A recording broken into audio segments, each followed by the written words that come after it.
नमस्कार मित्रांनो, welcome to S class education. कसे आहात सगळे? मस्त मजेत. मे बी तुमची आय टीची एक्झाम आहे आणि म्हणून तुम्ही हा व्हिडिओ पाहत आहे. तर बेसिकली लास्ट मोमेंटला आय टीचा अभ्यास कसा करायचा?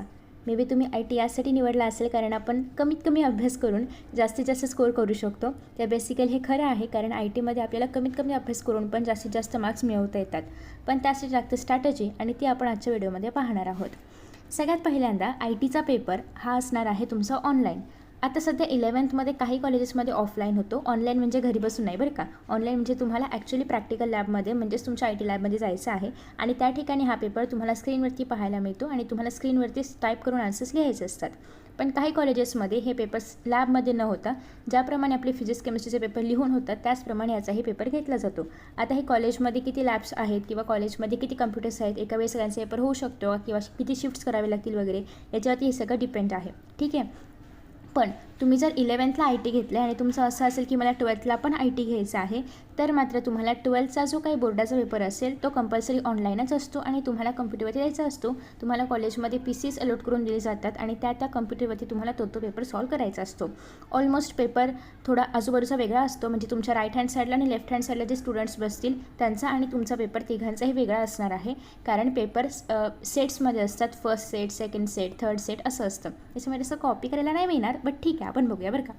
सो सगळ्यात पहिल्यांदा म्हणजे की पेपरमध्ये काय काय येऊ शकतं आणि कशाचा अभ्यास आपल्याला करायचा आहे. सो बेसिकली हे बुक सायन्स, कॉमर्स, आर्ट्स तिघांसाठी पण सेम आहे 11th स्टँडर्डचं. 12thला मात्र काहीसा फरक पडतो, जे आपण पाहणार आहोत. 12thच्या व्हिडिओमध्ये तुम्ही पाहू शकता. सगळ्यात पहिल्यांदा म्हणजे तुम्ही जर पाहिलं तर चॅप्टरची संख्या खूप कमी आहे. काय काय चॅप्टर्स आहेत? बेसिक्स ऑफ इन्फॉर्मेशन टेक्नॉलॉजी, दुसरा आहे इंट्रोडक्शन टू DBMS, तिसरा आहे इम्प्रेसिव्ह वेब डिझायनिंग, चौथा आहे सायबर लॉ. सो हे बेसिकली थिअरोटिकल चॅप्टर्स आहेत, म्हणजे तुम्हाला थिअरीमध्ये जे काही प्रश्न येणार ते फक्त आणि फक्त याच चॅप्टर्समधून येणार. मग जे आपले SOPs आहे म्हणजे स्किल ओरिएंटेड प्रॅक्टिकल्स, तर हे तुम्हाला जे विषय आहेत ते प्रॅक्टिकल्सला आहेत. आता यातले काही विषय हे कॉमर्सचे आहेत, तर काही विषय आर्ट्सचे आहेत, काही विषय सायन्सचे आहेत. सायन्सला युज्युअली वेब डिझायनिंग वगैरे येतं किंवा क्लायंट साईड स्क्रिप्टिंग पण येतं, जावास्क्रिप्टमधलं जे आहे ते. किंवा कॉमर्सला युज्युअली डाटा कॉन्टेंट क्रिएशन किंवा डिजिटल कॉन्टेंट क्रिएशन असेल, डिजिटल कॉन्टेंट क्रिएशन असेल, अकाउंटिंग असेल, हे सगळं युज्युअली कॉमर्सला येतं. बट याच्यामध्ये काय येणार किंवा कुठले टॉपिक्स येणार, कसं प्रॅक्टिकल परफॉर्म करायचं आहे, हे तुम्हाला कॉलेजवाले सांगतात. सो तुम्हाला जास्त लोड घ्यायची गरज नाही आहे. तुम्हाला फक्त थिअरोटिकल जो आपला भाग आहे त्याच्यावरती फोकस करायचा आहे. आणि हे जे बाकीचं आहे हे फक्त अपेंडिक्स आहे, हे तुम्हाला काही एक्झाममध्ये येत नाही. हे तुम्हाला इन्स्टॉल वगैरे करण्यासाठी असतं, स्टेप्स आहेत. ठीक आहे. सो एक्झाममध्ये काय येतं? फक्त हे पहिले 4 चॅप्टर्स. ओके. आता तुमची युनिट टेस्ट असेल तर ऑब्वियसली पहिला चॅप्टर असेल, सेमिस्टर असेल तर पहिले 2 असतील, सेकंड युनिट असेल तर थर्ड चॅप्टर असेल, आणि लास्ट एक्झाम म्हणजे फायनल एक्झाम असेल तर 1, 2, 3, 4 4 पण चॅप्टर असतील. डिपेंड्स की तुमच्या कॉलेजमध्ये काय सिलेबस ठेवलेला आहे. सगळ्यात पहिली गोष्ट म्हणजे आय टी खूप इझी आहे. इझी यासाठी कारण तुम्ही जर पेपर पॅटर्न पाहिला असेल, जो की मी ऑलरेडी अपलोड केलेला आहे, तर त्याच्यामध्ये तुम्ही पाहिलं असेल की ऑलमोस्ट त्याच्यामध्ये 80% हे MCQs असतात. MCQsमध्ये ऑब्जेक्टिव्स पण आहेत, मॅथ्सचे कॉलम्स पण आहेत. सो ऑलमोस्ट पेपरमध्ये 80% हेच असतं. त्याच्यामध्ये नेक्स्ट आहे 10% तुम्हाला आन्सर द फॉलोइंग क्वेश्चन्स पाहायला मिळतील आणि 10% तुम्हाला ॲक्च्युअल प्रोग्राम्स लिहायचे क्वेश्चन पाहायला मिळतील. सो अशा पद्धतीने वरचेवर आपण पाहते पेपर पॅटर्न आहे. साधारणतः असा तुमचा पेपर पॅटर्न नसणार आहे. सो मी बेसिकली तुम्हाला एक पेपर अपलोड करून दिलेला आहे, तो तुम्ही चेकआउट करू शकता, जेणेकरून तुम्हाला एक आयडिया येईल. तर बेसिकली अभ्यास नेमका कसा करायचा आहे, तर तुम्ही जर पाहिलं तर प्रत्येक चॅप्टरच्या एक्सरसाइजमध्ये तुम्हाला बरेचसे क्वेश्चन्स पाहायला मिळतात. आता याच्यामधले युज्युअली तुम्हाला आता ऑब्व्हियसली तुम्हाला कळले की जास्तीत जास्त मॅक्सिमम ह्याच्यामध्ये MCQs विचारले जातात, त्याच्यामुळे तुम्हाला MCQsकडे फोकस करायचा आहेच. त्यासोबतच हे ॲक्टिव्हिटी बेस्ड क्वेश्चन शक्यतो असे तुम्हाला नाही विचारले जात, त्याच्यामुळे तुम्ही हवं तर हे टॉपिक्स म्हणजे हे जे असे पर्टिक्युलर क्वेश्चन आहेत हे स्किप करू शकता. पण तुम्हाला याच्यामध्ये क्वेश्चन कसा येईल की USB स्टँड्स फॉर, आणि मग तुम्हाला ब्लँक दिलं जाईल आणि पुढे सिरियल बस दिलं जाईल आणि मग तुम्हाला ऑप्शनमध्ये युनिफॉर्म असेल, युनिव्हर्सल असेल, अजून काही अमरेला बिमरेला असं काही असेल. सो तुम्हाला यासाठी हे काही क्वेश्चन्स युजफुल ठरू शकतात. बट तुम्हाला आजचं तसे डायग्राम काढून क्वेश्चन्स आय टीमध्ये नाही आहेत. ठीक आहे.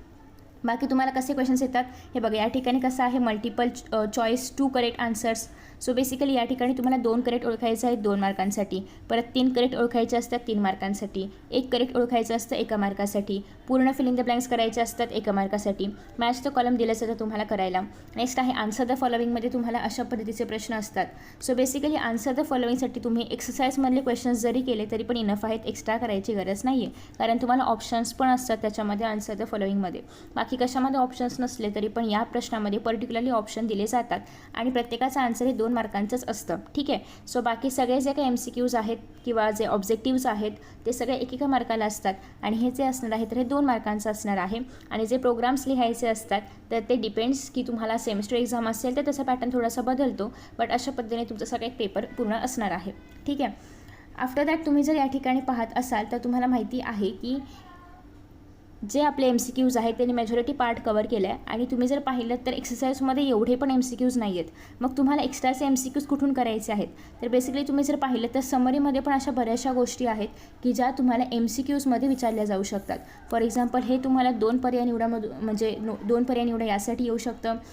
नेक्स्ट आहे तुम्हाला अजून काय काय येऊ शकतं, हे तुम्हाला अगेन 2 पर्याय निवडा असं येऊ शकतं. त्याच्यानंतर हे तुम्हाला 3 पर्याय निवडांमध्ये येऊ शकतं, म्हणजे 3 करेक्ट ऑप्शन्स निवडून आन्सर लिहा वगैरे MCQsमध्ये येऊ शकतं. सो बेसिकली समरी अजिबात स्किप करायची नाही आहे, कारण समरीमधूनही तुम्हाला बरेचसे MCQs किंवा ट्रू ऑर फॉल्सचे क्वेश्चन्स पाहायला मिळतील. ठीक आहे. आता या चॅप्टरमधलं पर्टिक्युलरली काय काय करायचं ते मी तुम्हाला सांगते आहे. सो बेसिकली तेवढं केलं तरी पण इनफ आहे. आता या ठिकाणी सगळ्यात पहिल्यांदा इंट्रोडक्शन टू IT हे तुम्ही नाही केलं तरी पण चालेल. सगळ्यांना माहिती आहे IT म्हणजे इन्फॉर्मेशन टेक्नॉलॉजी आहे, एवढं माहिती आहे पुरेसे आहे. ठीक आहे. आता नेक्स्ट आहे ITची डेफिनेशन काय, हे तुम्हाला जर खूपच सोपा किंवा असा अटपटीत पेपर काढायचा असेल तर विचारलं जाऊ शकतं. बाकी याच्यापेक्षाही खूप चांगले क्वेश्चन्स आहेत, बट जर तुम्हाला फक्त एकच पहिलाच चॅप्टर जर येतो एक्झामला तर मात्र असा एखादा प्रश्न विचारला जाऊ शकतो. ठीक आहे. ICTची तुम्हाला फुल फॉर्म फक्त पाठ करायचा आहे, कारण फुल फॉर्ममध्ये तुम्हाला MCQsमध्ये वगैरे कुठेतरी ब्लँक देऊन विचारलं जाऊ शकतं. आफ्टर दॅट डाटा आणि इन्फॉर्मेशन यांच्यामधला जो डिफरन्स आहे, डाटा म्हणजे काय आणि इन्फॉर्मेशन म्हणजे काय, हा करायचा आहे, हा एक्झामला येतो. बाकी वरचं तुम्ही स्किप करू शकता. आफ्टर दॅट तुम्ही जेव्हा डाटा आणि इन्फॉर्मेशनचं डिफरन्स लिहिणार आहात किंवा डेफिनेशन लिहिणार आहात तेव्हा एक्झाम्पल लिहायला विसरायचं नाही, कारण डाटा, डेफिनेशन आणि एक्झाम्पल मिळून 1 मार्काला येतं आणि इन्फॉर्मेशन, डेफिनेशन आणि एक्झाम्पल मिळून 1 मार्काला येतं. त्याच्यामुळे जेव्हा तुम्ही दोघांचा डिफरन्स एक्सप्लेन करताय तेव्हा हे एक्झाम्पल पण द्यायचं आहे. ठीक आहे. आफ्टर दॅट नेक्स्ट आहे नीड ऑफ इन्फॉर्मेशन. हवं तर तुम्ही स्किप करू शकता, नो प्रॉब्लेम, तुम्ही स्किप केलं तरी पण चालणार आहे. नेक्स्ट आहे what is mean by computer. असं शक्यतो येत नाही, पण तुम्हाला कम्प्युटर सिस्टम म्हणजे काय असं मात्र येणार. सो कम्प्युटर सिस्टम डिफाईन करायला येऊ शकते 2 मार्कांना, अलॉंग विथ हे सगळ्या गोष्टी तुम्हाला लिहायच्या आहेत. ठीक आहे. सो बेसिकली तुम्ही कम्प्युटर म्हणजे काय तुम्हाला माहिती असेल, सो ते करायची गरज नाही आहे. तुम्ही फक्त कम्प्युटर सिस्टम म्हणजे काय एवढं करू शकता. नेक्स्ट आहे आर्किटेक्चर ऑफ कम्प्युटरमध्ये कसं येईल, तुम्हाला डिरेक्टली आर्किटेक्चर ऑफ कम्प्युटर लिहायला वगैरे नाही येणार. तुम्हाला basic components of computer system विचारलं जाऊ शकतं. हे तुम्हाला MCQsमध्ये येऊ शकतं किंवा कुठेही कसाही प्रश्न येऊ शकतो. बेसिकली लक्षात ठेवा की कम्प्युटरमध्ये इनपुट युनिट आहे, आउटपुट युनिट असतं, सेंट्रल प्रोसेसिंग युनिट म्हणजे CPU असतं. हे तर तुम्ही लहानपणापासून शिकताय, सो तुम्हाला माहिती पण असेल. सो ठीक आहे. चलो आफ्टर दॅट नेक्स्ट आहे इनपुट डिव्हायसेस म्हणजे काय, 2 मार्कांसाठी लिहायला येतं. तर तुम्हाला एक्झाम्पल्स पण द्यायचे आहेत. एक्झाम्पल्समध्ये कधी कधी MICR तुम्हाला MCQsमध्ये येऊ शकतं. MICR स्टँड्स फॉर किंवा मॅग्नेटिक लिंक इथेमध्ये ब्लँक दिलं जाईल. रिकग्नायझेशन तर इथे तुम्हाला करेक्ट जे काही असेल कॅरेक्टर असेल, अजून ते काय काय ऑप्शन देतील त्याच्यामधलं जे काही करेक्ट आहे ते लिहायचं आहे. बेसिकली OCRमध्ये पण अगेन तेच की स्टँड्स फॉर असं विचारलं जाईल किंवा OCRमधला O काय आहे विचारलं जाईल. सो बेसिकली अशा पद्धतीने हे क्वेश्चन्स तुम्हाला विचारले जातात. आणि बेसिकली तुम्ही जर पाहाल तर ITचा पेपर एवढा अवघड नसतो, पण तुम्हाला थोडंसं डीप रीडिंग करावं लागेल. इनपुट डिव्हायसेसमध्ये what are the input devices or what is made by input devices explain with examples असं तुम्हाला विचारलं जाऊ शकतं. सो तुम्ही एवढं केलं तरी पण ठीक आहे, बाकीचं नाही केलं तरी पण चालेल, कारण 2 मार्कांसाठीच विचारलं जातं. कुठलेही तुम्ही एखाद दुसरे इनपुट युनिट्स एक्सप्लेन करू शकता, मनाने पण केले तरी पण चालतील, यातले घेतले तरी पण चालतील. ठीक आहे. आफ्टर दॅट नेक्स्ट आहे central processing unit CPU. Again CPU म्हणजे काय हे पण तुम्हाला विचारलं जाईल, सो तुम्हाला माहिती पाहिजे CPU म्हणजे काय आहे. सो हे पूर्ण तुम्हाला करायचं आहे. नेक्स्ट आहे अरिथमॅटिक आणि लॉजिक युनिट. सो CPU तुम्हाला जेव्हा पूर्ण एक्सप्लेन करायला येईल तेव्हा तुम्हाला CPUचे हे 3 पण एक्सप्लेन करायचे आहेत, की पहिलं आहे ते म्हणजे एलिमेंट्स जे आहेत त्यातलं पहिलं आहे ते लॉजिक युनिट आहे किंवा अरिथमॅटिक युनिट आहे. सेकंड कंट्रोल युनिट आहे, थर्ड मेमरी युनिट आहे. हे पण तुम्हाला एक्सप्लेन करावं लागेल. ठीक आहे. नेक्स्ट आहे टाईप्स ऑफ मेमरीमध्ये कधी कधी तुम्हाला येतं की डिफाईन टाईप्स ऑफ मेमरी, मग त्याच्यामध्ये एक अंक टाकून येतं प्रायमरी मेमरी आणि दुसरं अंक टाकून येतं सेकंडरी मेमरी. सो तुम्हाला प्रत्येक मेमरी एक्सप्लेन करायला 1-1 मार्क आहेत. आणि मी जो तुम्हाला पेपर अपलोड करून दिलेला आहे सेमिस्टरचा त्याच्यामध्ये पण तुम्हाला हा प्रश्न आलेला पाहायला मिळेल. सो तसा हा प्रश्न खूप इम्पॉर्टंट आहे. जेव्हा तुम्ही प्रायमरी मेमरी एक्सप्लेन करणार आहात तेव्हा तुम्हाला रॅम आणि रोम यांचा पण संदर्भ द्यायचा आहे आणि 1-2 ओळी याच्याबद्दल पण लिहायच्या आहेत. सिमिलरली जेव्हा तुम्ही सेकंडरी मेमरी एक्सप्लेन करणार तेव्हा तुम्हाला यातले एखाद दुसरे एक्झाम्पल्स पण द्यायचे आहेत. ठीक आहे. रॅम आणि रोम यांच्याबद्दल लिहा किंवा यांच्याबद्दला डिफरन्स एक्सप्लेन करा असं येतं. सो बेसिकली तुम्ही रॅम आणि रोमचा डिफरन्सच करून ठेवा, म्हणजे यांच्यावरती शॉर्ट नोट लिहायला आली तरी पण सगळे रॅमचे पॉईंट्स तुम्ही एकत्र लिहून त्याची शॉर्ट नोट बनवू शकता. ठीक आहे. After that next set output एवढं विचारलं नाही जात. इफ यू वॉन्ट तुम्ही करू शकता किंवा नाही केलं तरी पण मनाने पण लिहू शकता. आउटपुटमध्ये असं काही अवघड नाही आहे. नेक्स्ट आहे युनिट्स ऑफ मेमरी. हे तुम्हाला कसं विचारलं जातं की a group of 4 bytes is called as dash. मग तुम्हाला खाली ऑप्शन्समधून शोधून लिहायचं असतं किंवा डिरेक्टली फिलिंग द ब्लँक्स असेल तर तुमच्याकडे ऑप्शन्स नसतात. फिलिंग द ब्लँक्समध्ये तुम्हाला मनानेच आन्सर लिहायचं असतं. जे काही करेक्ट आन्सर असेल ते तुम्हाला मनाने लिहायचं असतं कारण तुमच्याकडे कुठलीच हिंट नाही आहे. सो बेसिकली ह्याच्या खाली अंडरलाईन देऊन विचारलं जातं की काय नेमकं याचा आन्सर आहे, निबल आन्सर आहे. नेक्स्ट आहे a group of 8 bits is called as byte. So याच्या खाली तुम्हाला अंडरलाईन करून दिलं जाईल किंवा 8वरती तुम्हाला ब्लँक दिलं जाईल. बेसिकली हा टेबल तर तुम्हाला नाही विचारला जाणार, बट या ठिकाणी जे काही MCQs बनत आहेत ते मी तुम्हाला सांगितलेलं आहे. अगेन हे एक्सप्लेन करा वगैरे नाही येणार कारण ऑलरेडी एक्सप्लेन करायला खूप साऱ्या गोष्टी आहेत. नेक्स्ट आहे concept of hardware and software. So तुम्हाला हार्डवेअर आणि सॉफ्टवेअर एक्सप्लेन करायला येऊ शकते एकेका मार्काला. आफ्टर दॅट नेक्स्ट आहे categories of a software. Open source software आहे आणि क्लोज्ड सोर्स सॉफ्टवेअर आहे. सो तुम्हाला बेसिकली एखादं कुठलंही सॉफ्टवेअर दिलं जाऊ शकतं की suppose FOSS is an open source software. True आहे की फॉल्स आहे तुम्हाला ओळखायचं असेल. सो बेसिकली असे प्रश्न याच्यावरती येऊ शकतात. As such open source software explain करा वगैरे असं नाही येणार. सिमिलरली तुम्हाला एखादं सॉफ्टवेअरचं नाव दिलं जाईल आणि पुढे दिलं जाईल की is a closed source software. Again हे ट्रू आहे की फॉल्स आहे ते सांगा. सो बेसिकली त्यासाठी तुम्हाला यातले काही एक्झाम्पल्स थोडेसे माहिती असले पाहिजेत. आफ्टर दॅट नेक्स्ट आहे computer software. After that next आहे computer system can be classified into 2 types based on utility. So basically या ठिकाणी ॲप्लिकेशन सॉफ्टवेअर आणि सिस्टीम सॉफ्टवेअर आहे. हे तितकंसं इम्पॉर्टंट नाही आहे पण तुम्हाला ॲटलिस्ट माहिती पाहिजे की लिनक्स एक प्रकारचं सिस्टम सॉफ्टवेअर आहे किंवा एक प्रकारचं ऑपरेटिंग सिस्टीम आहे जर कुठे विचारलं गेलंच MCQमध्ये तर. बाकी इफ यू वॉन्ट तुम्ही स्किप केलं तरी पण चालेल. नेक्स्ट आहे सो तुम्हाला जर बेसिक आयडिया असेल की ऑपरेटिंग सिस्टीम नेमकं काय आहे तर ते सॉफ्टवेअर वगैरे वगैरे वगैरे जे पण आहे ते. सो इफ यू वॉन्ट तुम्ही ते हवं तर पाठ करू शकता किंवा जसं पण तुम्हाला लक्षात ठेवायचं असेल किंवा माहिती असेल तर मनाने पण लिहू शकता कारण बेसिकली टर्म्स फक्त क्लिअर असल्या पाहिजे. बाकी तुम्ही हवं तर स्किप करू शकता. आफ्टर दॅट नेक्स्ट आहे operating system for personal computers. तर हे तुम्हाला डिरेक्टली असं विचारलं जातं 2 मार्क्ससाठी. मग तुम्ही कुठल्याही 2 ऑपरेटिंग सिस्टीम एक्सप्लेन करू शकता ज्या तुम्हाला माहिती असतील त्या, किंवा जर त्यांनी खरंच असं विचारलं की 1 नंबरला DOS असेल 2 नंबरला विंडोज असेल तर तुम्हाला त्याच सिस्टम्स एक्सप्लेन करावे लागतील. फॉर एक्झाम्पल DOSचा फुल फॉर्म पण विचारला जातो. DOS stands for so disk operating system. हे तुम्हाला माहिती पाहिजे. बाकी तुम्ही हे इयर बियरनं लक्षात ठेवता फक्त DOS म्हणजे काय एवढं जरी लिहिलं तरी पण इनफ आहे. नेक्स्ट आहे विंडोजचं पण तुम्हाला काय इयर बियर लिहायची गरज नाही किंवा लक्षात ठेवायची पण गरज नाही आहे. तुम्हाला फक्त माहिती पाहिजे की विंडोज एक प्रकारचं सिरीज ऑफ ऑपरेटिंग सिस्टीम आहे that are design by Windows. बस ठीक आहे एवढंच ठीक आहे. नेक्स्ट आहे मॅक OS. अगेन हे माहिती पाहिजे की ॲपलचं आहे वगैरे हे त्याचं सगळ्यांना माहिती असेलच. सो हे पण काय लक्षात ठेवायची गरज नाही आहे. नेक्स्ट आहे तुम्हाला हे माहिती पाहिजे की क्रोम OS एक प्रकारचं ओपन सोर्स आहे कारण अगेन तुम्हाला हे MCQsमध्ये ट्रू ऑर फॉल्समध्ये चुकून ते क्लोज्ड सोर्स दिलं जाऊ शकतं. सो तुम्हाला माहिती पाहिजे की ते फॉल्स आहे. आफ्टर दॅट नेक्स्ट तुम्ही युनिक्स स्किप करू शकता. अगेन फक्त एवढंच लक्षात ठेवा की लिनक्स अगेन एक प्रकारचं ओपन सोर्स आहे. ठीक आहे. बाकी तुम्ही स्किप करू शकता. नेक्स्ट आहे operating system for mobile. Again तुम्हाला कुठलेही 1-2 लक्षात ठेवायचे आहेत. आशा, ब्लॅकबेरी, अँड्रॉइड जे पण तुम्हाला माहिती असतील ते लक्षात ठेवू शकता. ठीक आहे. बाकी आता यातले iOS वगैरे जे पण तुम्हाला माहिती असतील जे पण तुम्हाला आठवत आहेत तेवढे लिहिले तरी पण चालतील. बाकी तुम्ही स्किप करू शकता. GNU आणि लिनक्स GNU हे तुम्ही थोडं स्किप केलं तरी पण चालेल. फक्त तुम्हाला GUIचं फुल फॉर्म माहिती पाहिजे. तुम्हाला याच्यामध्ये कन्फ्यूज केलं जाऊ शकतं की ग्राफिकलच्या ऐवजी दुसरं काहीतरी दिलं जाईल जिओग्राफिकल वगैरे. युजरच्या ऐवजी युनिफॉर्म दिलं जाईल. इंटरफेसच्या ऐवजी इंटरफेरन्स दिलं जाईल. असं काही पण देऊन तुम्हाला ट्रू ऑर फॉल्समध्ये किंवा MCQsमध्ये तुम्हाला हा क्वेश्चन फुल फॉर्मचा क्वेश्चन विचारला जाऊ शकतो. बाकी तुम्ही हे स्किप केलं तरी पण चालेल. ठीक आहे.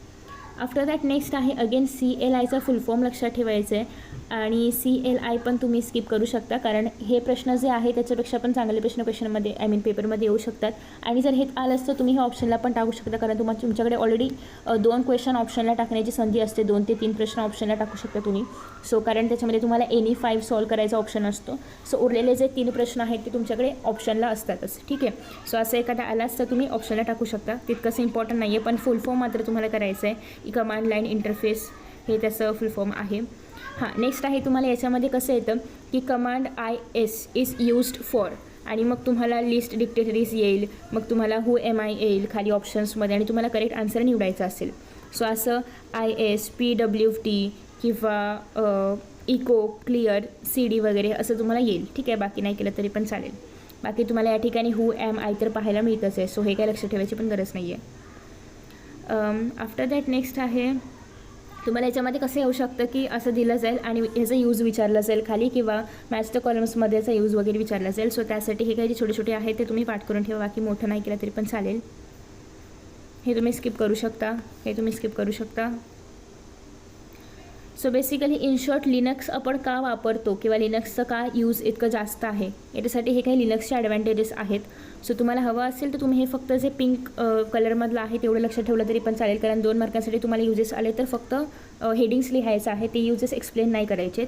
सो इफ यू वॉन्ट तुम्ही फक्त हे पिंकवाले लक्षात ठेवू शकता की का आपण लिनक्स यूज करतो किंवा काय त्याचं ॲडव्हान्टेज वगैरे काय आहे असं विचारलं तर हे करू शकता. हां, नेक्स्ट सगळ्यात महत्त्वाचा प्रश्न म्हणजे सगळं सोडून द्या, पण हे नका सोडून जाऊ. मॅन आणि वॅन याच्यावरती तुम्हाला डिफरन्स विचारला जाऊ शकतो. याच्यावरती तुम्हाला शॉर्ट नोट विचारली जाऊ शकते. शॉर्ट नोटमध्ये तुम्हाला लॅन आणि वॅनवरती येऊ शकतं दोघांवरती, किंवा वॅन मॅन किंवा मॅन लॅन कसं पण कुठल्याचे पण दोघांचे शॉर्ट नोट्स येऊ शकतात एकेका मार्कासाठी. त्याच्यामुळे हे करायचं आहे तुम्हाला. याच्यामध्ये हे पूर्ण म्हणजे ॲटलिस्ट 2 ते 3 पॉईंट्स तरी प्रत्येकाची तुम्हाला माहिती पाहिजेत. आणि जर डिफरन्ससाठी आला तरी पण तुम्हाला 2 ते 3 पॉईंट्स माहिती पाहिजेत, कारण 2 मार्कांसाठीच हे प्रश्न येतात. एक्स्ट्रा मार्क ह्याला नाहीच आहेत, शिल्लकच नाही आहेत, त्याच्यामुळे 2 मार्कांसाठीच हे प्रश्न येतात. सो प्लीज हे लक्षात ठेवा. कुठलेही 2 ते 3 पॉईंट्स प्रत्येकाचे जे तुम्हाला येत आहेत एवढंच लक्षात ठेवायचं आहे. आफ्टर दॅट नेक्स्ट आहे क्लायंट म्हणजे काय आणि सर्व्हर म्हणजे काय हे तुम्हाला माहिती असलं पाहिजे, कारण हे पुढे पण तुम्हाला आहे 12ला, त्याच्यामुळे आत्ताच लक्षात ठेवा. नेक्स्ट आहे इंटरनेटची डेफिनेशन वगैरे विचारली जाते, सो ते पण तुम्ही करू शकता. हिस्ट्री ऑफ इंटरनेट आणि हे प्रोटोकॉल्स हे वरचं करायची गरज नाही आहे. प्रोटोकॉल्समध्ये तुम्हाला एक्झाम्पल्स ऑफ प्रोटोकॉल्स विचारलं जातं 2 मार्कांसाठी. कुठलेही 2 जे तुम्हाला येत आहेत, जे तुम्हाला माहिती आहे त्यातले कुठलेही 2 करून ठेवा, कारण ह्याला जास्त मार्कांचं वेटेजच नाही आहे, 2च मार्कांचं आहे. आणि तुम्हाला जर वाटलं जास्त लिहायचं आहे तर प्रोटोकॉलचे डेफिनेशन लिहा. ॲट सच प्रोटोकॉल म्हणजे काय नाही विचारलं जात, डिरेक्टली एक्झाम्पल्सच विचारले जातात, बट इफ यू वॉन्ट तुम्ही करून ठेवू शकता. आफ्टर दॅट नेक्स्ट आहे IT एनेबल सर्व्हिस, तुम्ही स्किप करू शकता हवं तर. बट नेक्स्ट आहे करिअर्स इन IT मात्र नक्की करून ठेवा. याच्यामधले अगेन तुम्हाला कुठलेही 2 ते 3 करिअर करायचे. 3 यासाठी कारण एखादं विसरलंच तर दुसरं एखादं असावं बॅकअपला म्हणून, पण 2 मार्कांसाठीच आहे त्याच्यामुळे तुम्हाला 2च करिअर लिहायचे असतात. पण कधी चुकून माकून तुम्हाला 4 पण येऊ शकतात, अर्ध्या मार्कासाठी पण दिलं जाऊ शकतं. असं शक्यतो नाही दिलं जात, पण दिलंच तर त्याच्यामुळे कुठलेही 4 छोटे एकदम जे की 1-2 ओळींचे आहेत, जे तुम्हाला माहिती आहेत, जे तुम्ही इझिली लिहू शकता, असे कुठलेही 2 ते 3 किंवा 4 लिहायचे लक्षात ठेवू शकता. ठीक आहे. आता या ठिकाणी तुमच्याकडे ऑप्शन्स आहेत बघा, 10 पैकी तुम्हाला कुठले पण 4 लक्षात ठेवायचे. सो कुठले पण छोटे उचला आणि लक्षात ठेवा. ठीक आहे. आफ्टर दॅट नेक्स्ट आहे रिसेंट ट्रेंड्स इन IT. याच्यामध्ये पण अगेन तुम्हाला कुठलेही 2 हे मोठे आहेत त्याच्यामुळे 2 केले तरी पण इनफ आहे. क्लाउड कम्प्युटिंग इझी आहे, आर्टिफिशियल इंटेलिजन्स, मशीन लर्निंग हे तुम्हाला सगळ्यांना माहिती आहे ना हे काय आहे, त्याच्यामुळे हे थोडंफार केलं तरी पण चालेल. कुठलेही 2 तुम्ही यातले करा, बिग डाटा करा, ब्लॉकचेन करा, काही पण जे तुम्हाला या 8 पैकी इझी 2 वाटते ते 2 फक्त करा, बाकी नाही केलं तरी पण चालेल. फक्त ते 2 असे करा की आयत्या वेळेला ते 2चे आठवले पाहिजेत, नाहीतर हवं तर एखादा एक्स्ट्रा पण करून ठेवा. जर तो पहिला दुसरा नाही आठवला तर तिसरा तरी आठवेल, असं काहीतरी करून ठेवा. ठीक आहे. बाकी एक्सरसाइजमधले तुम्हाला आन्सर द फॉलोविंग एवढे केले तरी पण पुरेसा आहे, एक्स्ट्रा काही करायची गरज नाही आहे. बाकी तुम्हाला असं शक्यतो डायग्राम्स वगैरे फिल करायला नाही आहेत ITच्या पेपरमध्ये, कारण असे प्रश्नाला जागाच नाही आहे कुठे, कारण ऑलरेडी पेपर पॅटर्न सेट करून ठेवलेला आहे. बाकी तुम्हाला असं आलंच तर MCQsमध्येच तुम्हाला मध्ये ब्लँक देऊन तिथे काय येईल ते विचारलं जाऊ शकतं, बाकी नाही येणार. ठीक आहे. Next introduction to DBMS. याच्यामध्ये इंट्रोडक्शनच पहिल्यांदा स्किप करा, कारण याच्यावरती डायरेक्टली प्रश्न नाही आहेत. नेक्स्ट आहे तुम्हाला याच्यामध्ये काय विचारलं जाऊ शकतं माहिती आहे का, डाटा आणि इन्फॉर्मेशन. अगेन सेम, तुम्ही याच्यातला डिफरन्स करा किंवा पहिल्या चॅप्टरमधला डिफरन्स करा, कुठलाही करा, पण युजली तुम्हाला डाटा आणि इन्फॉर्मेशनमधला डिफरन्स विचारलाच जातो. नेक्स्ट आहे introduction to database management system, ज्याला आपण DBMS म्हणतो. सो याचं तुम्हाला डेफिनेशन माहिती पाहिजे आणि एक्झाम्पल्स माहिती पाहिजेत की हे कुठे वापरलं जातं. चॅप्टरचं नावच ते आहे, त्याच्यामुळे ॲटलिस्ट तुम्हाला ही कॉन्सेप्ट क्लिअर असली पाहिजे. 2 मार्कांसाठी हे विचारलं जातं. ॲप्लिकेशन्स ऑफ DBMS, अगेन कुठलेही 2 ते 3 तुम्हाला लक्षात ठेवायचे आहेत. तुमच्याकडे खूप सारे ऑप्शन्स आहेत, कुठलेही 2 ते 3 लक्षात ठेवा, इनफ आहे. Next again advantages of DBMS, again तुमच्याकडे खूप सारे ऑप्शन्स आहेत, कुठलेही 2 ते 3 लक्षात ठेवायचे आहेत. एनिथिंग जे तुम्हाला छोटं वाटेल, इझी वाटेल, कळेल, समजेल ते कुठलेही 2 तुम्हाला करायचे आहेत, बाकी स्किप करू शकता.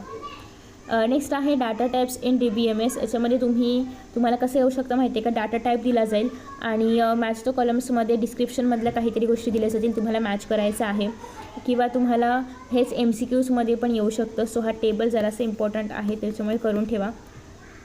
आफ्टर दॅट नेक्स्ट आहे प्रॉपर्टीज ऑफ ट्रान्झॅक्शन. अगेन याच्यामध्ये तुम्हाला 4 पण करावे लागतील, कारण इथे काही ऑप्शनच नाही आहे, 4च आहेत, त्या पण छोट्याशा आहेत.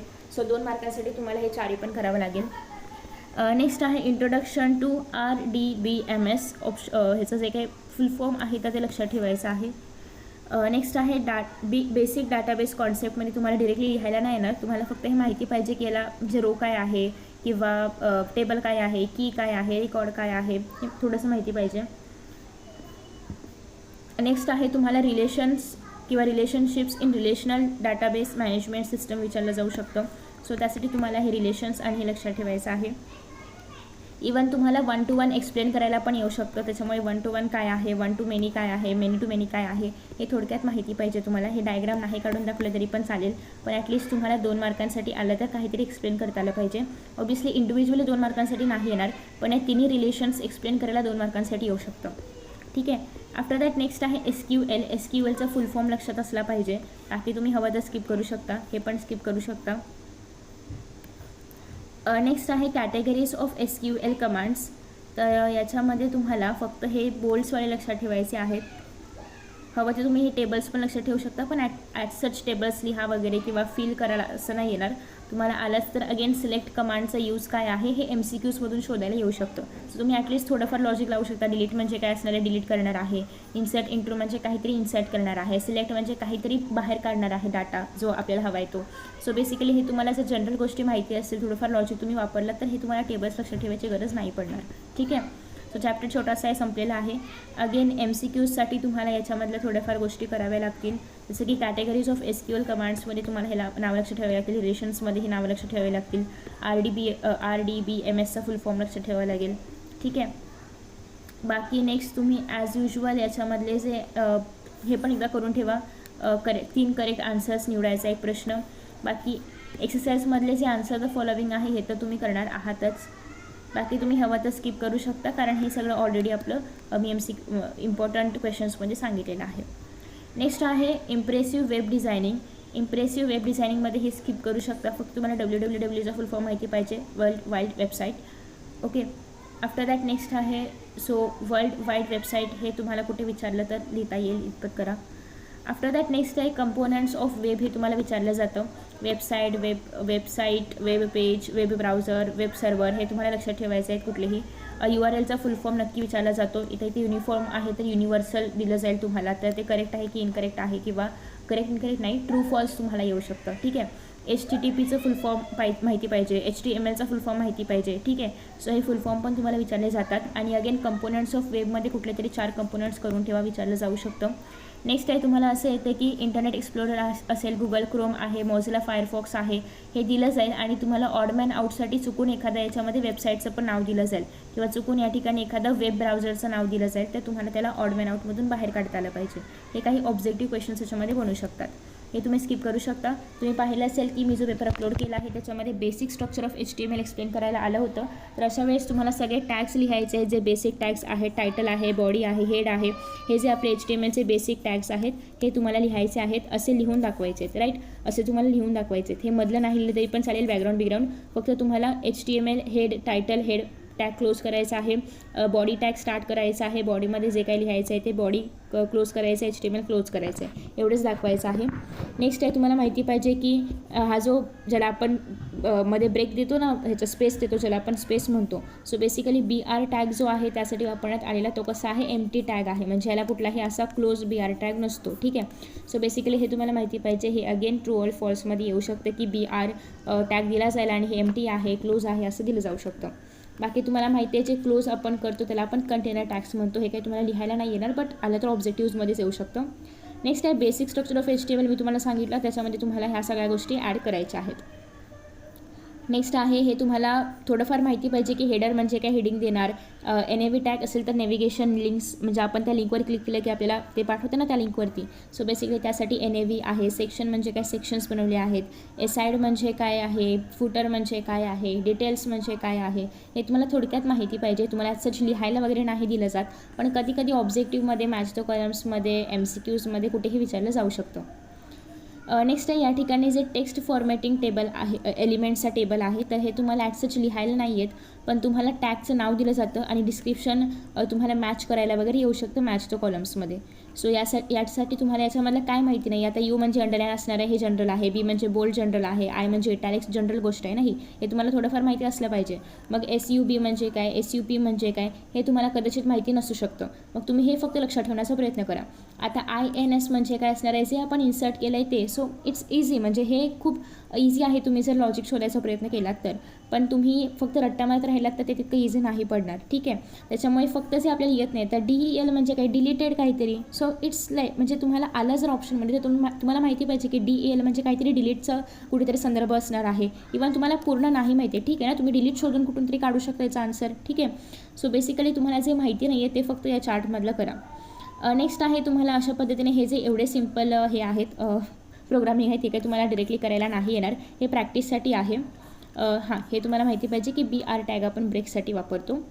नेक्स्ट आहे heading लेवल्समध्ये H1, H2, H3, H4, H5, H6 असतं. हे पण तुम्हाला ॲटसच लिहायला नाही येणार. बाकी तुम्हाला माहिती पाहिजे की जेव्हा तुम्हाला प्रोग्रॅमिंग करायला दिलं जाईल आणि त्याच्यामध्ये जर एखादा टेक्स्ट बाकीच्या लेवलपेक्षा थोडंसं मोठं असेल तर तुम्हाला त्या ठिकाणी थोडीशी लेवल वाढवून त्या टेक्स्टचं लिहायचं आहे. H3, H4, H5 म्हणजे जे काही जेवढी किती लहान मोठी असेल त्यानुसार तुम्हाला त्या टेक्स्टसाठी आधी सध्या हे डिस्क्रिप्शन वापरायचं आहे की हे H1 आहे. H1मध्ये तुम्ही जे काही लिहाल ते सगळं H1च्या साईजमध्ये येणार, लहान मोठं जे असेल तसं. ठीक आहे. नेक्स्ट आहे इमेज टॅगचे तुम्हाला या ठिकाणी सोर्स असेल, हाईट असेल, विड्थ असेल, ऑल्ट असेल, हे ॲट्रिब्यूट्स लिहायला विचारले जातात. सो तुम्हाला 2 मार्कांसाठी येऊ शकतं की इमेज टॅगचे ॲट्रिब्यूट्स लिहा, तर त्यासाठी तुम्हाला 4 पण ॲट्रिब्यूट्स लिहायला लागतील. अजून तुम्हाला हे पण माहिती असलं पाहिजे की इमेज टॅग हा एम्प्टी टॅग आहे. सो हे पण तुम्हाला ट्रू ऑर फॉल्समध्ये वगैरे विचारलं जाऊ शकतं. नेक्स्ट आहे तुम्हाला मध्ये ना इथे सपोज की इथे अशी लाईन दिली असेल, हेडिंग नंतर अशी लाईन दिली असेल, तर ही जी लाईन आहे ही HR टॅग ने मिळते. ठीक आहे. मग आता एखादी लाईन असेल तर काय असलं पाहिजे, लाईनला कलर असलं पाहिजे, लाईन जाड आहे की बारीक आहे, विड्थ असली पाहिजे, साईज असली पाहिजे. सो बेसिकली अशा पद्धतीने तुम्हाला HR टॅगचे जे ॲट्रिब्यूट्स आहेत तर ते लिहायला विचारले जाऊ शकतात. नेक्स्ट आहे P टॅग पॅरेग्राफसाठी वापरला जातो. हे काही लक्षात ठेवायची गरज नाही आहे कारण जनरल गोष्ट आहे. P म्हणजे पॅरेग्राफ असणार आहे. आफ्टर दॅट TR जे आहे तर ते रोज क्रिएट करायला, TH जे आहे तर ते कॉलम्स क्रिएट करायला वापरलं जातं. सो बेसिकली हे सगळं तुम्हाला लिहायला नाही येणार, पण तुम्हाला प्रोग्रामिंगसाठी हे वापरावं लागणार आहे. जेव्हा तुमच्याकडे टेबल आहे एखादा टेबल आहे आणि तुम्हाला ह्याला रो घ्यायचा आहे, याला कॉलम घ्यायचा आहे, तेव्हा तुम्हाला स्पेसिफाय करावं लागणार की हा रो आहे, हा कॉलम आहे. सो त्यासाठी तुम्हाला TR, TD, THचं यूज करायला लागणार, पण ॲट सच तुम्हाला हे लिहायला वगैरे नाही आहेत. नेक्स्ट आहे टेबलचे ॲट्रिब्यूट्स मात्र तुम्हाला 2 मार्कांसाठी लिहायला विचारले जातात. सो हे करायचे आहेत. नेक्स्ट आहे TR, TH, TD हे जे काही आपले ॲट्रिब्यूट्स आहेत. सो यांचे पण काही ॲट्रिब्यूट्स आहेत, ते म्हणजे अलाइन असेल, कॉल स्पॅन असेल, रो स्पॅन असेल. हे पण लिहायला नाही आहेत, पण तुम्हाला लक्षात ठेवायचं आहे कारण तुम्हाला प्रोग्रामिंग करताना हे सगळं लागणार आहे. प्लीज याचं कोडिंग बघून घ्या कारण हे तुम्हाला एक्झामला नक्की येऊ शकतं, प्रोग्राम्स लिहायला 5 मार्काला वगैरे. नेक्स्ट हे पण बघून ठेवा. अर्थात ते कलर्स व्यवस्थित छापले नाही जाणार पेपरवरती, त्याच्यामुळे स्किप करू शकता. बट ॲटलिस्ट तुम्हाला थोडंफार माहिती पाहिजे की आपण कॉल स्पॅन कुठे करतो, आपण रो स्पॅन कुठे करतो, त्यासाठी हे महत्त्वाचं आहे. आता या ठिकाणी बघा कॉल स्पॅन केले म्हणजे काय, या ठिकाणी असं कॉलम होतं ना, हे एक कॉलम आहे, हे कॉलम आहे, पण व्हाईट कलरसाठी किंवा हे जे कलर्स लिहिले यासाठी हे 2 कॉलम जोडले गेले. सिमिलरली या ठिकाणी पण हा एक रो होता, हा एक रो होता, पण कलर्स लिहिण्यासाठी हे 2 रो जोडून एकच कॉलम त्यांनी बनवला. सो याला आपण म्हणतो रो स्पॅन, ह्याला आपण म्हणतो कॉल स्पॅन. सो बेसिकली हे काय तुम्हाला लिहायला नाही येणार, पण तुम्हाला प्रोग्राम्समध्ये येऊ शकतो, त्याच्यामुळे हे करून ठेवायचं आहे. आणि प्रोग्राम्स तुम्हाला जेव्हा लिहायला येतात तेव्हा प्रत्येक प्रोग्राम लिहायचं सिस्टमॅटिकली लिहायचं आहे की आधी डॉक टाईप HTML आहे, मग HTML टॅग आहे, मग हेड टॅग आहे, मग टायटल आहे, मग टायटलला क्लोज करायचं आहे, हेडला क्लोज करायचं आहे, बॉडीला ओपन करायचं आहे, बॉडीला क्लोज करायचं आहे, HTMLला क्लोज करायचं आहे. सगळे टॅग्स जे कंटेनर टॅग्स आहेत ते सगळ्यांना शेवटी क्लोज करायचं आहे. आफ्टर दॅट नेक्स्ट आहे तुम्ही हे स्किप करू शकता, हे पण स्किप करू शकता. त्याच्यानंतर नेक्स्ट आहे की या ठिकाणी तुम्हाला टाईप ऑफ कंट्रोल आणि पर्पज पाहायला मिळते. तर अगेन हे पण तुम्हाला प्रोग्रामसाठी यूजफुल ठरू शकतं. अगेन तुम्हाला टेबलच्या फॉर्मॅटमध्ये हे नाही विचारलं जाणार, पण तुम्हाला जेव्हा प्रोग्राम्स लिहायचे असतील HTMLचे तेव्हा तुम्हाला हे नक्कीच उपयोगाला पडेल. सो हे लक्षात ठेवा. आफ्टर दॅट नेक्स्ट आहे गेट आणि पोस्ट मेथडमध्ये तुम्हाला डिफरन्स पण येऊ शकतो आणि ही मेथड कुठे वापरली जाऊ शकते याच्यावरती प्रश्न पण येऊ शकतात. आफ्टर दॅट तुम्हाला इनपुटचे ॲट्रिब्यूट्स पाठ करायचे आहेत. कुठले पण 2 ते 3 तुम्ही पाठ करू शकता जे तुम्हाला हवे असतील ते. टेक्स्ट एरियाचे पण कुठलेही 2 ते 3 तुम्हाला ॲट्रिब्यूट्स पाठ करायचे आहेत. सिलेक्टचे पण अगेन कुठलेही 2 ते 3 तुम्ही करू शकता. नेक्स्ट आहे तुम्हाला या ठिकाणी फॉर्म बनवण्यासाठी प्रोग्राम लिहायला सांगितलेला आहे. हे पण तुम्हाला एक्झामला आहे असं येऊ शकतं किंवा याच्यामध्ये काही चेंजेस पण येऊ शकतात. आता या ठिकाणी नेम आहे, स्टँडर्डसाठी त्यांनी रेडिओ बटन दिले आहे, पण कदाचित तुम्हाला एक्झाममध्ये टेक्स्ट एरिया पण दिला जाऊ शकतो रेडिओ बटनच्या ऐवजी. किंवा या ठिकाणी तुम्हाला आफ्टर दॅट खाली स्कूलचं नेमचा एक रो जो आहे तर तो ॲड करून दिला जाऊ शकतो किंवा युअर हॉबीजचा वगैरे रो अजून एक ॲड करून दिला जाऊ शकतो. सो बेसिकली हे जस्ट एक नमुना आहे, सॅम्पल आहे. असे कसेही प्रश्न एक्झाममध्ये बनू शकतात. ठीक आहे. सिमिलरली या ठिकाणी पण तुम्हाला एक रजिस्ट्रेशन फॉर्म किंवा फॉर्म टाईप काहीतरी पाहायला मिळतं आहे. सो बेसिकली हे सगळे तुम्हाला काय केले जातात, हे सगळे असे ह्याचे इमेजेस तुम्हाला पेपरमध्ये येतात आणि याचे तुम्हाला कोड्स लिहायचे असतात. बघा हे तुम्हाला आता इथे लाल कलरमध्ये पाहायला मिळते, बट पेपर जर ब्लॅक अँड व्हाईट असेल तर तुम्हाला ब्लॅकच कलरमध्ये ते पाहायला मिळेल ऑफकोर्स. सो तुम्ही कलरचं जे आहे ॲट्रिब्यूट नाही वापरलं तरी पण चालेल, पण तुम्हाला माहिती पाहिजे की हे बघा याचं साईज जे आहे किंवा हाईट जी आहे तर बाकीच्या अक्षरांपेक्षा मोठी आहे. सो तुम्हाला या ठिकाणी वेगळा H1 म्हणजे थोडंसं H1 वगैरे वापरावं लागेल, या ठिकाणी H3 वगैरे वापरावा लागेल. ठीक आहे. आफ्टर दॅट नेक्स्ट तुम्ही हे स्किप करू शकता. नेक्स्ट आहे तुम्हाला जे काही स्क्रिप्टिंग लँग्वेज आहे जावास्क्रिप्टबद्दल तर ते नेक्स्ट इयरला पण आहे. सो या इयरला तुम्ही हे थोडंसं स्किप केलं तरी पण चालू शकतं. तुम्हाला रूल्स मात्र स्किप नाही करायचे आहेत. व्हेरिएबल डिक्लेअर करण्याचे जे काही जावास्क्रिप्टचे रूल्स आहेत ते तुम्हाला अगेन 2 मार्कांना विचारलं जाऊ शकतं. सिंटॅक्स हवं तर स्किप करू शकता. सिंटॅक्स तुम्ही 12ला केलं तरी पण चालेल. डाटा टाईप पण तुम्ही हवं तर स्किप करू शकता. आफ्टर दॅट नेक्स्ट आहे ऑपरेटर. इझी आहे, तुम्ही एकदा वाचलं तर तुम्हाला कळेल आणि लक्षात पण राहील. सो ॲज सच पाठ वगैरे करायची गरज नाही पडणार. की अरिथमॅटिक ऑपरेटर आहेत. ऑपरेटर्स इन जावास्क्रिप्टमध्ये तुम्हाला ॲटलिस्ट माहिती पाहिजे की अरिथमॅटिक आहे, असाइनमेंट ऑपरेटर आहे. बेसिकली एवढं नावं फक्त लक्षात ठेवा. इन केस जर आलंच लिहायला वगैरे तर तुम्हाला काहीतरी लिहिता आलं पाहिजे की रिलेशनल ऑपरेटर्स आहे, लॉजिकल ऑपरेटर्स आहेत. हे तुम्हाला ॲज सच खूप जास्त लिहायला नाही येणार याच्यामध्ये, कारण चॅप्टरमध्ये बाकीच्या गोष्टी पण आहेत. बट तुम्हाला थोडीशी बेसिक याच्यामधली माहिती असली पाहिजे, कारण जेव्हा प्रोग्राम्स लिहायला येतील तेव्हा तुम्हाला ॲटलिस्ट काहीतरी माहिती पाहिजे. नेक्स्ट आहे तुम्हाला डिस्क्रिप्शन दिलं जाऊ शकतं आणि तुम्हाला याचं जे काही फंक्शन आहे तर ते 4 पर्यायांमधून शोधून लिहा वगैरे असे प्रश्न याच्यामध्ये बनू शकतात. सो तुम्हाला लूप्स एक्सप्लेन करायला येतात. इफ स्टेटमेंट असेल किंवा इफ एल्स स्टेटमेंट असेल यासाठी कोड्स लिहायला येतात, प्रोग्राम्स लिहायला येतात. सो ते मात्र करून ठेवायचं आहे.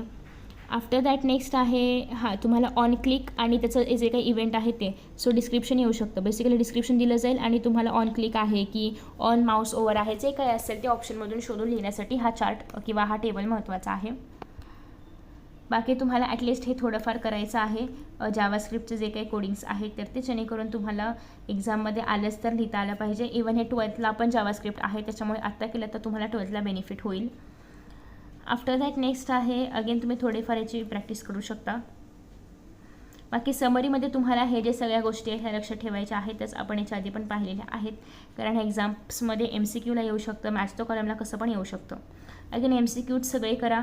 जे आन्सर द फॉलोविंगचे प्रश्न आहेत ते पण सगळे करा. ओके. आणि या ठिकाणी तुम्हाला create web pages for the following आहे, त्याचा जरा अभ्यास करा, कारण तुम्हाला एक्झामला पण असेच प्रश्न येतात. सो बेसिकली 3च प्रश्न आहेत, तिघांचा अभ्यास तुम्ही करू शकता. या ठिकाणी अगेन 2 MCQची पण तयारी करू शकता. नेक्स्ट आहे सायबर लॉ. आता सायबर लॉमध्ये कसे प्रश्न येतात हे सगळं सोडू शकता तुम्ही, हे पण स्किप करू शकता. डिरेक्टली इकडे या. ॲडव्हान्टेजेस ऑफ सायबर लॉ तुम्हाला 2 मार्कांसाठी येतं. कुठलेही 4 ॲडव्हान्टेजेस तुम्हाला या ठिकाणी लक्षात ठेवायचे आहेत. 4च दिलेत, सो 4 पण लक्षात ठेवावे लागतील. नेक्स्ट आहे एथिक्स आणि मोरल्स, तुम्हाला एकेका मार्काला लिहायला विचारलं जातं. नेक्स्ट आहे सायबर क्राईमचे एक्झाम्पल्स तुम्हाला विचारले जातील. सो डिरेक्टली एक्झाम्पल्स एक्सप्लेन करायचे आहेत. याच्यामध्ये सॉफ्टवेअर पायरसी असेल किंवा अनऑथराइज्ड ॲक्सेस आहे, कॉपीराईट व्हायोलेशन, क्रॅकिंग, जे कुठले तुम्हाला 2 चांगले येत असतील ते तुम्हाला एक्सप्लेन करायचे आहेत, कुठले पण 2 करून ठेवा. नेक्स्ट आहे protecting ourselves from cyber crime. मग यासाठी तुम्ही काय कराल, यासाठी एक छोटंसं उत्तर बाय हार्ट करून ठेवा. याच्यामध्ये तुम्ही कुठलेही 2 यातले घेऊ शकता पॉईंट्स, ठीक आहे. कुठले पण 2 पॉईंट्स तुम्ही यातले घ्या, फर्स्ट सेकंड फोर्थ कुठले पण जे तुम्हाला आवडतील ते. नेक्स्ट आहे डूज आणि डोंट्स जे आहेत तर ते तुम्हाला अगेन 2 मार्कांसाठी येतं. डूजचे 2 पॉईंट्स, डोंट्सचे 2 पॉईंट्स केले तरी पण इनफ आहे. बाकी पॅरेंटल गायडन्स वगैरे तुम्ही स्किप करू शकता. IT ॲक्टचं इन्फॉर्मेशन पण स्किप करू शकता. केस स्टडी वगैरे काही तुम्हाला येणार नाही, सो ठीक आहे, एवढा सिलेबस इनफ आहे. सो नेक्स्ट बेसिकली डूज आणि डोंट्स मात्र करायचंच आहे, तुम्हाला लिहायला येऊच शकतं. आफ्टर दॅट नेक्स्ट आहे ॲज युजल तुम्ही सगळे हे जे आन्सर इन ब्रीफ वगैरे आहे, ट्रू और फॉल्स जे आहेत, MCQs जे आहेत, मॅथ्सचं कॉलम वगैरे करणार आहात. आणि इन दिस वे आपण पूर्ण IT मधलं 11th फायनल एक्झामपर्यंत मी तुम्हाला सांगितलं काय काय करायचं आहे. सेमिस्टरसाठी पण सेम क्वेश्चन्स आहेत, फायनलसाठी पण सेम क्वेश्चन आहे. तुम्ही युनिटला पाहताय, सेकंड युनिटला पाहताय, सगळ्यांसाठी सेमच सिलेबस, सेम प्रश्न असणार आहेत. फक्त ऑब्व्हियसली चॅप्टरचा नंबर कमी जास्त होऊ शकतो. सो आय होप की तुम्हाला हा व्हिडिओ कुठेतरी थोडासा हेल्पफुल वाटला असेल, आणि जर वाटला असेल तर नक्कीच लाईक करा, शेअर करा, कारण व्हिडिओ बनवायला खूप मेहनत लागते. बट तुमच्या एका लाईकने मला खूप जास्त मोटिवेशन मिळू शकतं. Best of luck for your exams. Thank you so much for watching this video and bye bye.